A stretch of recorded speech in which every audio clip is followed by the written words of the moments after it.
Hi again, everyone. I'm Ollie Matthews. This is the Narcissistic Resistance, and this resistance video is sponsored by contribution from In Need of Healing. And here's her story. You can call me In Need of Healing if that's not too silly. I originally wanted to do a phone call with you, but I thought an introductory email description would be best for starters. I'll try to organize my thoughts and history the best I can. It's taken me a long time to complete this email. I would get back to it, but typing out my memories would make me so depressed I would have to stop. I've gone no contact 3 to 4 times in my life so far. The no contact years have been the happiest and healthiest years of my life. I am currently on what I hope is my final and permanent no contact. My parents always tried to discourage major life-changing events that I chose, making friends my no matter what age I was, getting a job, getting a driver's license, going to college in a different city, buying my first, second, and third house, getting married, trying to get pregnant, etc. The first 20 years. My brother is the golden child. He's 2 years older than me. Since I can remember, he and I never liked each other. Even when we were kids, I remember how cruel he was to me, physically and mentally, and he was never really punished for it. He would torment me, physically hurt and steal from me. I'm starting to understand my mother's tactics and how she would have set this up and played us off each other. Your videos have helped me understand the jealousy of mothers towards their daughters. Something that never occurred to me until this last year. I remember as a young child, and now, being repulsed by my mother touching me, her smell, her hair, her skin product. She used to brush my hairs into 2 super tight ponytails. She would be rough and impatient when they did them. To this day, I don't like anyone touching my hair, and even if it gets accidentally pulled by myself or my husband, it creates immediate anger in me. Yeah, I know that immediate anger. With me, it's being like woken up suddenly. It's immediate anger. Teeth brushing was the same, head jerking, rough treatment. The constant scraping of her nail file as she filed her nails while she sat on the couch. That sound now makes me sick. Yeah, because everything the narcissist does makes you sick. Everything about my mother would make me physically ill. Her touch, her smell, her sound, her hair, seeing her hair in a hairbrush, seeing her spit in the sink. She was just a nasty person. Oh.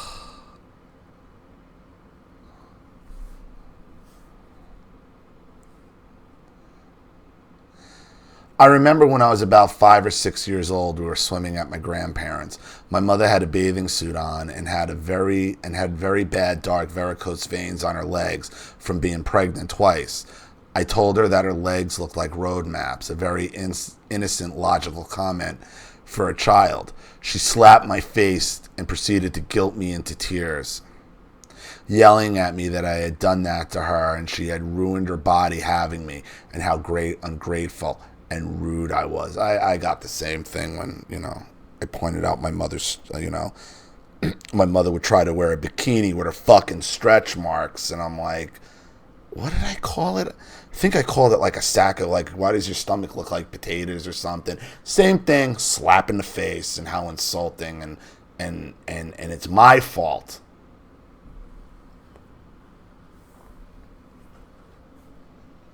That's above the time when she had her tubes tied after my brother was born.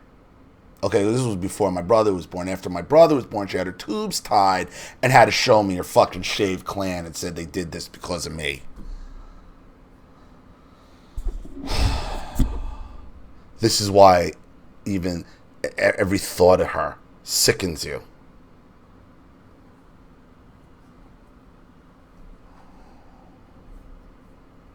Physically sickens you when they're the reminders of the narcissist.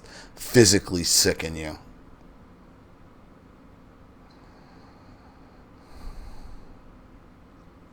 Guilt was a tool she liked to use on me to make me sad and depressed. As a child, I remember being depressed a lot, often crying myself to sleep over how sad I felt, but not knowing why. She would rage off on us kids when we weren't doing what we were told and hit us with wooden spoons, often to the point of them breaking from hitting us. Yep, and then it was my fault because they broke, because I tried to protect myself. You're just supposed to sit there and let her hit you with a spoon and not be a human and try to protect yourself from being struck with a weapon. Oh, I'd like to dig her up and punch her in the face.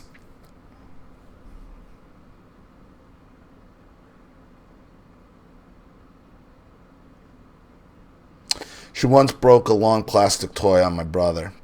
When that wasn't enough for her, she would send us to our rooms to cower in hysterical fear, crying, waiting for our father to come home to spank us with his belt. As a teenager, body changes and sex were never explained to me. It was always left for me to figure out. When I got my first period, I had no idea what was happening. When my mother found out because of how the laundry looked, she simply and angrily said, "Oh, so you're a woman now." When I was about 16, the family was playing a board game, maybe Pictionary, where you look at pictures of things that are magnified and you have to guess what they are. The picture was of a zipper on a pair of jeans very close up, and I called out the correct answer. My mother, I know where this is going to go. This is like some kind of blowjob reference. It must be. My mother said said out loud for everyone to hear, "Would you know what you would know what a zipper looks like up close?" Yep. She was insinuating I was promiscuous and had been up close to many guys. Yeah, zippers with my face. Yeah, I figured that out as soon as you said it. I had a boyfriend but was still a virgin and felt so hurt by this. I received many comments made out as jokes from my mother, my father, and my brother about the fact that I never developed much in the boob department.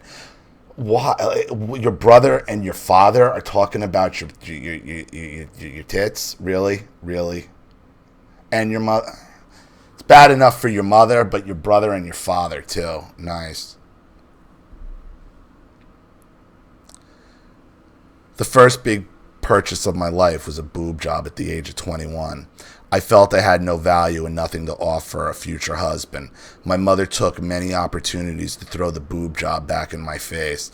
After my first husband cheating on me and we split, her comment was, "Even those expensive boobs couldn't even keep your husband around." So you got the fake tits because of your self-esteem being attacked by these people.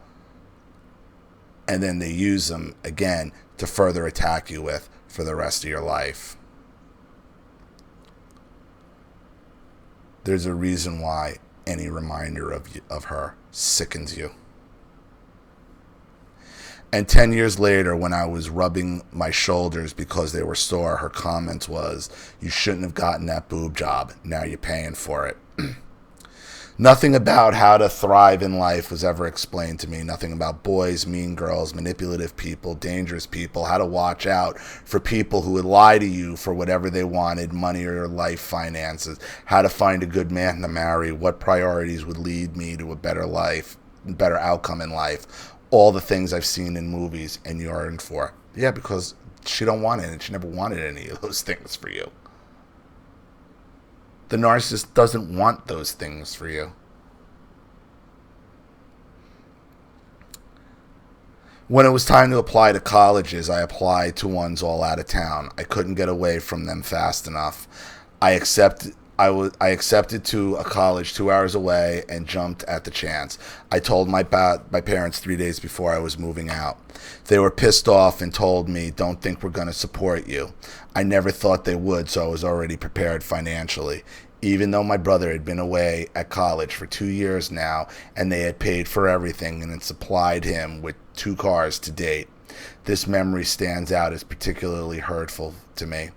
I have watched movies where there is the part where the kid goes off to college. The parents pack them up in the family car, drive them to college, make sure they have everything they need, wipe away tears as their kid walks off to the next phase of their life, and look proudly at their accomplishments of the human being they raised. Not for me.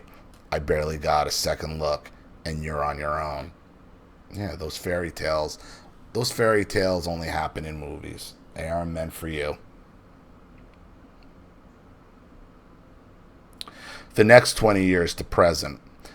My 20s were filled with dating the wrong kind of men for the wrong kind of reasons and having friends that were abusive and used me. One guy I dated for a couple months when I was 25 ended in him beating me when I told him that I didn't want to be with him anymore. The cops showed up and took him away. I was told he had a record the size of my leg for stuff like this. I never communicated with him again. About a week later, I called my parents. My brother was there, and I told him what happened. His response was, "You probably deserved it." I hung up the phone, and I didn't speak to him for years. It should have been ever again, because that's what they really think. 12 years later, my mother would bring the assault back up and try to embarrass me with it. Just like your video titled, anything told to the narcissist is put in their ammo locker. Yep, and that was exactly the video I was thinking of as I'm reading this. That's an old video. That was when I think it was still on GoFundMe. I was looking for a new place to live, and she said, "Just don't move over there. Remember where that guy beat you up?" I was looking nowhere near that area, but she just had to throw it back at me. I decided to announce my engagement to my first husband at Thanksgiving dinner 2004. My parents, my brother, and his girlfriend and fiance were there. I announced we were engaged after the dinner was done. Just like the movies, right? Wrong. The table went silent. My father and brother looking down at their empty plates. My mother said nothing. After a long, awkward silence, I asked them if they had anything to say. Nothing. Because they don't want any. Like I said, the narcissist doesn't want any good things for you. They don't want any of that. A few days later, I told my mother how embarrassed I was at the way they acted in front of my fiance. She told me that I just announced my engagement like that out of malice to hurt and embarrass my brother. Wow. That was the beginning of another no-contact period lasting about 8 years. Some of the best years of my life. Well, you should have kept it that way. When I was 28 and 42, my mother pulled the "you're not in the will" conversation with me. The first time was because after the engagement announcement disaster, she knew I was about to go no contact, and she spoke very abstractly, saying things like, "Be careful what you do. It will have consequences. And when you act this way, it forces me to make certain decisions about my future plans." And look, you weren't going to get that will anyway. It's like I wasn't going to get the will. None of us are going to get the will. I couldn't give a shit and went no contact. The second time was after my grandmother had died. My mother was explaining my grandmother's will arrangement. My mother, very calculatingly, changed the conversation into her will and started naming off all the people in it and what they were going to get. When she got to the end of the list of people, my name had not been mentioned. She dramatically paused and looked at me ever so bitterly, hissed, "Oh, you're not in it, but you don't need the money anyway." She waits in hiding like a snake for a chance to strike and inject its poison in you. I wonder how long she had waited to get her chance to say that to me. Probably 8 years, for however long you had been no contact. Me now. I'm in my 40s now with 2 children. Both my parents are narcissists. I fight my mother's madness every day inside myself. I can't stand up for myself even in the smallest situations. I am a yes woman, which in relationships after some time leaves me feeling resentful and taken advantage of. I don't feel like I'm good enough to be liked or loved without doing everything possible to make another person feel happy, helped, and wanted. I have social anxiety. I struggle. Low self-esteem, harsh inner critic, and it's finally all showing itself through physical health problems. I have constant abdominal pain, which ranges in strength, but it's always there for the last year. I am completely on my own raising 2 kids. I am stressed out every day and have anxiety attacks daily. I feel vulnerable. When the slightest thing goes wrong, I break down. I'm so lonely. But I would rather things be this way than have any contact with my horrible family. There is, of course, so much more I hope to email you in the future. All I need is to start healing. Thank you for all your wonderful work. I'm so glad I found your channel. P.S. The first video of yours I ever say was the one titled, Giving the Narcissist the Obituary They Deserve. That was the day that changed everything for me, and my healing began. In need of healing. Well, what you have to understand here in need of healing is that these people, your mother, your father, your brother, they never wanted anything good for you. And every day that you live like this, whether you're whether or not, regardless that you're no contact with them, and that's a huge step. Every day you let their abuse control your life like this, you let them win. You're giving them what they want. Because if they can't be in direct contact with you abusing you, you're giving them the next best thing. Because everything that these narcissists have done was with the intent of destroying you.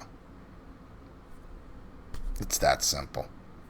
So, when you sit and you wallow and you let them take over with the anxiety and all that, you let them win. Because that's exactly what they wanted in the first place. So, I hope that helps. Thank you so much for your contribution and your story. I really appreciate it. Thank you to everybody watching. Please leave any opinions or advice in the comment section below. And again, if you want your story read on the channel, you have a topic you'd like me to cover, a narcissist you'd like to expose, you'd like to set up Skype, a phone call, have a private video made, or a Facebook live chat, or you'd like to sponsor a video like this for someone who needs help but can't afford it, or just make a contribution to the channel in general to keep it supported, growing, and successful, because this channel survives 100% on contributions from all of you. Without you guys, all this goes away. So if you like what you see here and you want to see more videos like this, you know what to do with the PayPal and email links in the description box. Also, please like and share this video wherever you can. Subscribe to my channel if you haven't, and be sure to click the subscription bell to be notified of all my video uploads. I'm Ollie Matthews. This has been the Narcissistic Resistance. Take care.